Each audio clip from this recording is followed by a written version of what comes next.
nahitanao Jeso tamizay anao fantatra fa ianao ihany no andriamanitra fitiavana ka tsy niaotrao ny anatona nanolotra ny foko anao de noraisinao tampitiavany ty foko ny talao na tsy mendrikao de novonzenao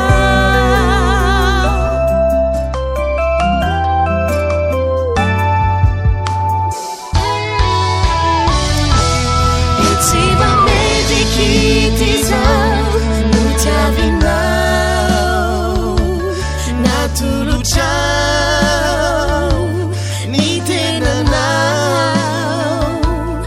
ileranao nalatsakao fonao toko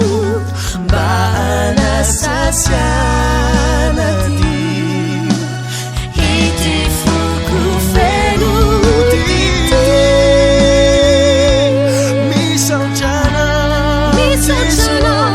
Chapamonzene tipanu na vutanao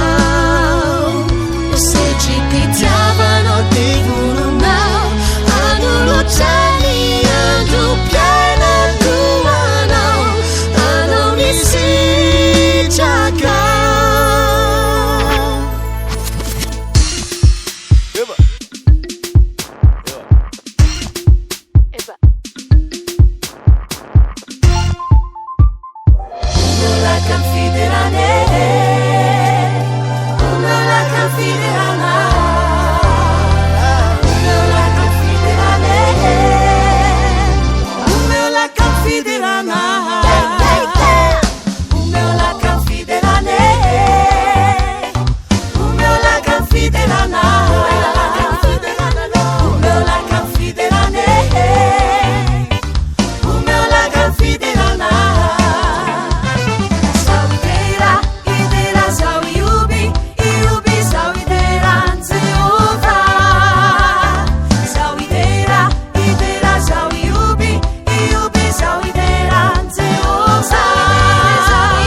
Tu come sangiate